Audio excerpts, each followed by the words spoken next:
Hey, happy new year. Welcome to 2025.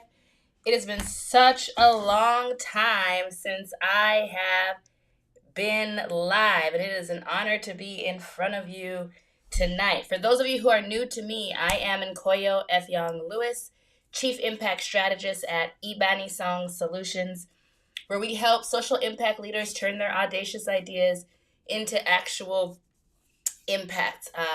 And we do that by making sure that you are able to overcome regulatory and operational challenges so that you can engage your stakeholders, generate revenue, and transform the world. And that is the business that we are in, making sure that people can take their ideas to create social good, to create a future that is equitable, that is just, that is joyful, that is honoring and deserving of the billions of people who live on this planet and considers all of them equally important and whole. And so I'm absolutely thrilled to chat with you again today. We're going to be talking about 3 reasons why your nonprofit organization needs a compliance strategy. And honestly, if you are in the social impact space, I believe that you absolutely need a compliance strategy as we head into 2023. And so I am excited to give you 3 reasons why this is super important right now. And I'm also going to offer and invite you into a free opportunity to learn and go a little bit deeper with me to make sure that you are keeping your eyes on all the compliance pieces that will impact your nonprofit as we move forward. And this is especially if you have a 501c3 nonprofit, which means that you are a public charity in particular. And I specifically love working with those that are advocating on behalf of and alongside women and children and marginalized communities, people who are progressive, who want to see all of us thrive and move forward. We really work to ensure that we help and support you. A little bit of background about me. I actually cut my teeth, began as a fourth grade teacher in Georgia. So I've spent a good amount of time working in a quasi-governmental institution in our public schools, transitioned to the law where I worked on staff at a large national nonprofit as a program director. So I got to see a little bit behind the scenes of how big nonprofits with big budgets run and go. And then I went on to law school and spent the latter part of my career actually representing parents and children at one point, but also always throughout my entire career, nonprofit organizations in various stages from startup all the way to decline. No money to big money. We've been doing it all. And so Ibani Song Solutions actually was born out of the things that I saw while I was representing clients, nonprofits, and really thinking about how could we be proactive and solve some of these issues before they bubble up into huge legal issues that are costly and stressful. And so that is what we do. We connect the law and the practical everyday application of just life in running a nonprofit organization. And we do it with a little bit of sizzle because I'm a bit of a rebel myself. So we are always on a path to try to bend the law in the way that it needs to go, recognizing that a lot of these systems and laws were created before many of us were considered human and don't always necessarily keep up with the pace of life and how things are changing. So we really try to push to make sure that the work that we are doing is not only inclusive and equitable, but that it leads towards justice and that it is inclusive and evolving with the way that the future of the work is going. So that's a bit about us and what we do. We really show up and support nonprofit organizations in a number of ways. We do an audit, we do training, like you will see me share. I'm going to teach a little bit today, but I'm going to get in my teaching bag on Wednesday, so I hope that you'll join me. And we also do ongoing compliance and governance strategy and support for nonprofit leaders. And so I love the work that I do. This has been an amazing pivot for me. And without further ado, let's go ahead and get into it about the 3 reasons why you absolutely need a compliance strategy in 2025. As you know, some of you may know, you've been paying attention, man. The administration is about to change. Things are about to change. doing an about face on DEI and all sorts of things. There's all this talk about masculine energy versus feminine energy. Like, a whole lot is going on. We are at a seismic moment in the socio-political world. And I like to tell my clients, and I'll say to you too, that, nonprofits, organizations, businesses, etc., do not live and exist absent and outside of what is going on in the world. And so we have to recognize and contend with what's happening and pivot in a way that allows us to continue to do the work that's necessary to do. And it would be outside of my value system to not acknowledge that there are people whose homes are literally on fire right now, right? We have a raging climate crisis that is displacing people, that is creating a huge need in our society for our nonprofit organizations to step in and help support. Why? Because unfortunately, our government and our private sector have not sufficiently committed themselves to solving these problems, and in some regards are actually the reason why they exist. And so we have to have this third sector. I call it the social profit sector. Actually, I heard someone say that and it resonated with me, because the work that you do is actually creates a social good. And so I want to make sure that I'm helping you to safeguard that, because one, nonprofits employ a gang of folks in this country, and they also contribute a substantial amount to our GDP. So you are a very important and useful and necessary sector. And I want to make sure that you, especially those of you who are closest to the problem and the issues that your community face, have the tools to really effectively support and bring your mission to life. All right. So with that, let's jump in and talk about why you absolutely need a compliance strategy in 2025.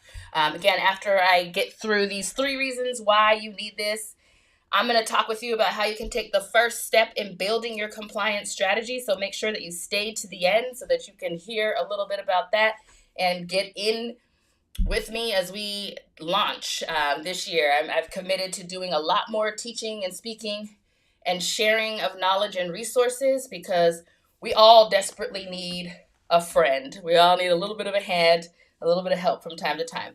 All right, so let's jump in. You need a compliance strategy. This is crucial. This is going to be game-changing, life-altering for the way that your nonprofit organization is going to move and is able to move as we enter into a period of time where things can be in flux. Listen, I know many of you who are listening are hopefully have your 501c3 status in place, and so you didn't have to worry about the whole beneficial ownership information debacle that is. I'm not even sure where we're at right now, but it was like, if you owned a business, you had to fill out this paperwork with FinCEN, and then if you didn't do it, you could get fined $500 something a day. And then it was like, you have to do it by this date, and nope, you don't have to, and like, yes, it's back on, no, it's back on. And I anticipate that that's a bit of what we're going to feel and experience in 2025 with changing legislation and sentiment and feelings about nonprofits. We've actually already seen this. There was a bill that may likely come back up in this administration that wanted to give Congress the ability to name nonprofit organizations as terrorist organizations, to be able to take all their funding. And it wasn't really clear if this was just about foreign terrorism, domestic terrorism, super broad, kind of really a lot scary. And so for these reasons, I want to make sure that you have your I's dotted and your T's crossed as we are moving forward. But first, you might be asking, and Coyle, what is a compliance strategy, and why do I need that, period? A compliance strategy is a proactive roadmap that ensures that nonprofit leaders can confidently align their mission and operations with legal, regulatory, and ethical standards. Again, we want to align our mission and operations with our legal, regulatory, and ethical standards. In a nutshell, it empowers you to lead audaciously while fostering transparency, equity, and growth. And you might be thinking wow, compliance sounds like counter to some of those things. It kind of sounds like falling in line with rules and regulations that maybe don't make sense, that are not expansive, that are not helpful. And that is one way to think about compliance, I like to see compliance not as a barrier or a burden, but actually a bridge to us creating some really awesome strategies and things, because we know where the lines are and where we can push and make things a little bit more a little, we can take the uncontroversial, we can use the constraint to create better outcomes for our communities. So 3 reasons why you need this. First, a compliance strategy helps you to build trust and credibility with stakeholders. You have a gang of people who are looking at you, who you have to collaborate with to be able to bring about the impacts that you're looking for. Those include your donors, your board members, volunteers, partners. All of these people are more likely to invest in organizations that demonstrate integrity and accountability. Think about it. When you give, especially for my church folks, when you want to go, it's time to talk about tithing. When it's time to talk about donating to organizations, you have questions. You want to know where that money is going. You want to know if it's going to be spent in a way that is in line with your vision and values. And that is no different for the people who are spending their money and their time with you. They are investing in your organization. They're investing in your vision and your mission. And so you want to be able to demonstrate that you have integrity and that you have accountability around that investment. And a solid compliance strategy shows your nonprofit operates with a level of transparency and also safeguards its mission. People who don't pay attention to compliance when they are trying to shift systems, when they are trying to make deep, enduring change, scare me, because compliance is the small things. It's the little itty bitty things, the small details that actually have overarching impact. And if you are not willing to protect the mission and vision that you are trying to create, it causes pause for me, it causes pause for others. And that's why I think compliance being a very low barrier to low hurdle, when we think about all the things that it's going to take to bring your mission to light, is incredibly important that we're at least willing to check that box.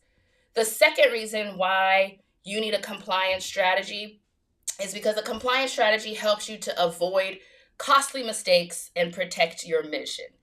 I cannot tell you the number of organizations that I have worked with who either fortunate enough to get some pro bono support so they didn't have to pay to fix some of the issues that were not in place. For example, oops, we didn't file our 990s on time. We didn't do this for a period of time, and now we have been auto-revoked, and somebody has to go fill out the restatement paperwork and make sure things are done. Oops, we didn't register to solicit in a state, and we raised a whole lot of money there, and the Attorney General was not happy. We got fined for doing that. Oops, we have staff in much different states, and we didn't file the appropriate paperwork, or we have more than a certain number of staff, so we didn't follow certain laws that were triggered because we have grown to this size, and now we have these costly, unexpected expenses. You don't want to do that. It takes your time, your resources away from the main thing, which is actually bringing this mission to life. And so compliance errors, whether they come from taxes or governance or fundraising, can derail progress and drain your resources. And so a strong strategy will ensure that you are always a step ahead and that you're mitigating risk. You can never actually eliminate risk if you're in business. We can mitigate risk and keep your organization focused on impact. And then the third and final reason why you need a compliance strategy in 2025 is because it creates a culture of confidence and sustainability. And when the world is uncertain, when everything feels on fire, it is easy to not feel confident about how you're moving forward, or to not make the steps that you need to, because you're not sure.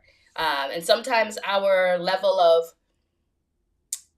lack of information or uncertainty prevents us from doing the big, bold things that we need to do to actually bring our mission about. And so, there's a saying that creativity loves constraint. And by knowing the boundaries, where the law and regulations touch on your organization and what you can do and what you need to be creative about how you do, it actually helps you build a stronger foundation for long-term growth and transformative change. Having a well-designed compliance strategy will empower your team to make decisions confidently because you know that you have a system that's prioritizing the ethics around all of the stuff that you're doing. And so those are three really important reasons, I think very compelling reasons why you need to have a compliance strategy as we move into 2025, because you will definitely have opportunities where there is uncertainty, there is doubt, there is fear, and knowing that the foundation of your organization is ethically secure will help you to make better decisions. It will help you to go after the right grants and partnerships and sponsorships. It will also help you to make sure that you can actually comply with what comes along with that. I think one thing that nonprofit leaders don't always fully appreciate is that every grant is a contract, which means that you have to comply with certain terms. That might mean record keeping, that might mean using funds for certain things and not other things. And if you don't have a foundation of compliance, it is easy for you to get into the habit of being out of compliance with your grants. And that can create a huge heap of trouble for you. I have a good friend who helps people with grant management and compliance, and like they have had folks have to give money back because they didn't use it in the way that they were supposed to. There have been donor relationships that have been broken because folks did not use and be good stewards of those resources, especially when we start to get into things like donor advised funds, etc. And so it's important that you build this foundation at whatever size that you are, and that is the foundation of the work that you do, because it's really hard to grow and scale and bring on the number of people, resources, dollars, volunteers that you need if people do not trust you. And so next on Wednesday, we are actually going to be going forward talking about the 5 compliance mistakes that nonprofits cannot afford to make. It is a fully virtual, fully free training that we are hosting. It'll be 7 p.m. Eastern time. And it is an opportunity for you to learn the pitfalls and the gaps that exist that often take nonprofits under, and figure out a plan to avoid that and actually start to build your compliance strategy for 2025. And so I hope that you will join us so that you can lead confidently in this very uncertain set of times and actually empower your organization to lead with the confidence, to lead audaciously is what I always talk about this year and beyond. And so I would love to invite you to secure your seat today. Again, it is fully free. You just got to show up with your pen and paper to take notes and go forward. Like I've shared on social and other places. Time for me is probably the biggest form of currency. You can get money back, you can get things back, but you cannot get your time back. And so I value my time, and I promise you that I will not waste your time sharing information that you can easily Google. And even if you could Google it, I'm putting it together in a way that makes it a lot faster for you to move forward. And so I hope that you will join me Wednesday, January 15th at 7 p.m. sharp. We are going live and we are going in online. It is a virtual training, and you can register for it if you hit the information below. Just go to go.leadaudaciously.com/compliance. It'll give you all the information that you need to sign up and register. I hope to be in this building with you on Wednesday and to really go deeper, answer some of your questions, give you some strategies to at least get started. Thank you for joining me on this live stream, or if you are listening in on the replay. Again, Happy New Year. Do not be afraid. Fear not, right? The moral arc of the universe will bend toward justice if we got to stomp on that to make sure it happens. And light always prevails. Light always shines through, finds its way through the darkness. So if you are feeling heavy as we move into this season, please know that you are not alone. I encourage you to get into community. We have a wonderful community over here at Imani Song Solutions. We would love for you to join us. Come get the content and information that you need, make the connections, build the community, and have that safe space to launch big, bold, bad initiatives in 2025 and beyond. Thank you again for tuning in, and I hope to see you in the training. If you're not already following me on social, like, what's going on? Like, let's make it happen. I am at Nkoyo E. Lewis on all platforms. So let's get into relationship. Let's go deeper. Let's make sure that we are actually moving together as a concerted effort to make sure the world is the way that we believe it should be, that it is a safe and secure place, a joyful, hopeful place for all of us to thrive. Have a great day. And don't forget to go lead audaciously.